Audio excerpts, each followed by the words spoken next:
अस्सलामुअलैकुम crime update में लियाकत तुसीं वेख रहे हो मेरे यूट्यूब चैनल। दो क्राइम अपडेट तुहाडे नाल डिस्कस करांगे। एक जिला साहिवाल तहसील चीचा वतनी दे हदूद दे विच एक अफसोसनाक वाक़या होया है कि एक ਚੱਕ ਦੇ अंदर एक ਜ਼ਮੀਨਦਾਰ रात ਨੂੰ ਸੁੱਤਾ ਹੋਇਆ ਉਸ ਦੇ घर दो बंदे आए ने उस दी बेटी नूं और उस नूं घरों उठा के लै गए ने। उस दे घर दे सामने उस नूं बन के उस दी बेटी दे नाल मुबैना बदसलूकी कीती गई। बाद दे विच ओ फरार हो गए। बाद दे विच इन्हां दे खिलाफ पुलिस ने की कार्रवाई की थी। जिला शेखुपुरा दा एक थाना फैक्ट्री एरिया दे हदूद दे विच अफसोसनाक वाक़या है कि एक तहरीम बीबी नामी औरत नूं ओहदे ससुरालियां ने मौत दे घाट उतार दिता है।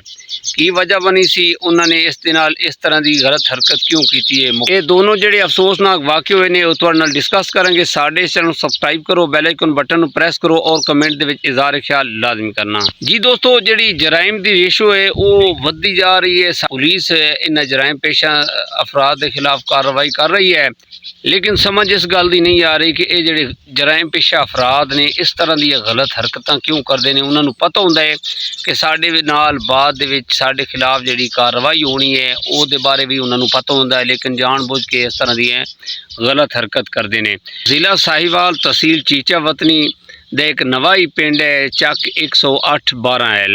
इस जमीनदार ने जिहड़ी FIR कटाई है ना, इसका नाम है मोहम्मद यासीन। ये जिहड़ी दरखास्त इन्हें लिखवाई है ना, मुकदमा नंबर 375 ये जिहड़ा इन्हें करीबी थाना चीचा वतनी के अंदर मुकदमा दर्ज कराया है ना, उहदे विच जिहड़े मतन है वो तुहाडे नाल डिस्कस करांगे कि ये इन्हें लिखवाया कि असीं रात नूं सो रहे सी कि रात नूं दो लोग दीवार फलांग के आए ने। असला उन्हां दे कोल हा, जिहदे विच एक बंदे का नाम उन्हें मोहम्मद मुगल दस्सिया है, दूसरा नाम मालूम दस्सिया। उन्हें कहा जी मेरी बेटी के मुँह ते इन्होंने पट्टी बांधी है। उन्होंने उठाया, फिर मैनू उठाया, उठा के जिहड़ा साडे घर दा मेन गेट है सी ना उहदा दरवाज़ा खुलवा के ते फिर सानू बाहर लै गए ने। ते बाहर इन्होंने मैनू एक शैतूत दा दरख्त है सी उहदे नाल इन्होंने बंद दिता है। मेरे सामने मेरी बेटी दे नाल इन्होंने मुबैना बदसलूकी की है ते काफ़ी देर उत्थे रहे ने ते फिर ये फरार हो गए ने। इन्होंने मैनू कहा सी अगर तू चूं चरां की तो तैनू असी मार देना। इन्हां दे कोल असला है सी, असले दे जोर ते ये सारा कुछ इन्होंने किया है। बाद दे विच मेरी बच्ची असा शोर पाया, शोर पा के जिहड़े बंदे वगैरह इकट्ठे हुए, फिर 15 ते कॉल की और इन्हां दे खिलाफ जिहड़ा मुकदमा दर्ज किया, दरखास्त दिवाई गई। बाद दे विच देखने कि हुण पुलिस इन्हां दे खिलाफ की कार्रवाई करती है और इस बच्ची का जिहड़ा ना वो DNA टेस्ट वगैरह वो भी करवा रहे हैं। इन्हां मुलजमान के खिलाफ मुकदमा दर्ज हो गया है। बाद दे विच देखने कि पुलिस इन्हां दे खिलाफ की कार्रवाई करती है। अच्छा, जिहड़ा दूसरा अफसोसनाक वाक़या होया है ना, जिला शेखुपुरा थाना फैक्ट्री एरिया की हदूद दे विच अल जलील गार्डन आंदा है। इत्थे रिहायश पजीर है सी हमजा और तहरीम ने पसंद शादी की है। तकरीबन इन्हों 1-2 साल गुजरे ने।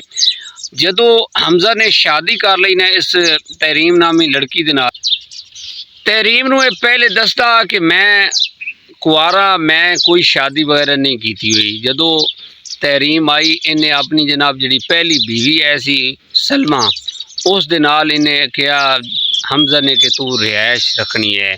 इस दे नाल रहना शुरू कर दिता।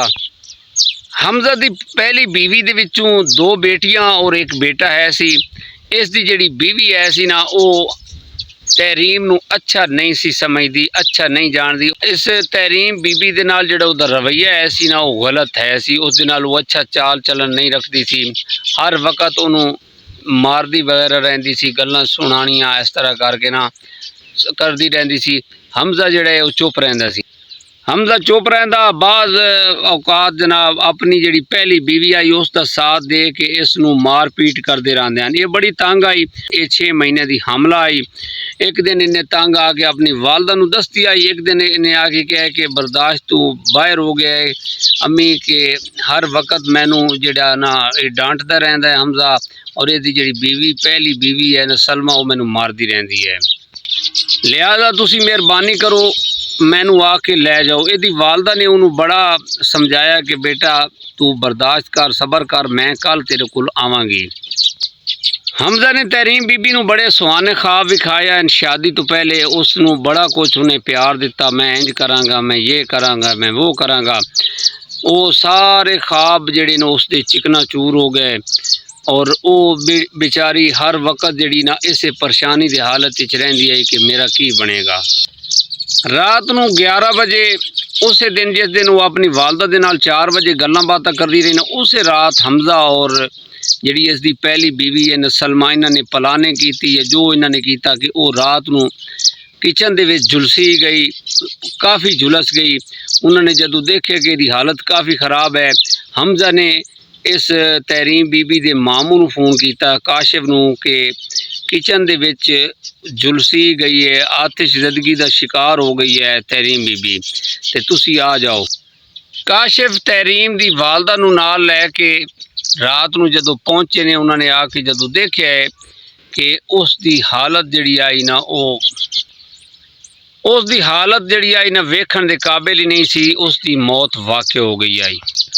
उत्थे तहरीम की जिहड़ी वालदा है वो बड़ी रोई पीटी, उन्हें कहा है कि हमजा तुसा दोनों ने मेरी बेटी नूं मारिया है।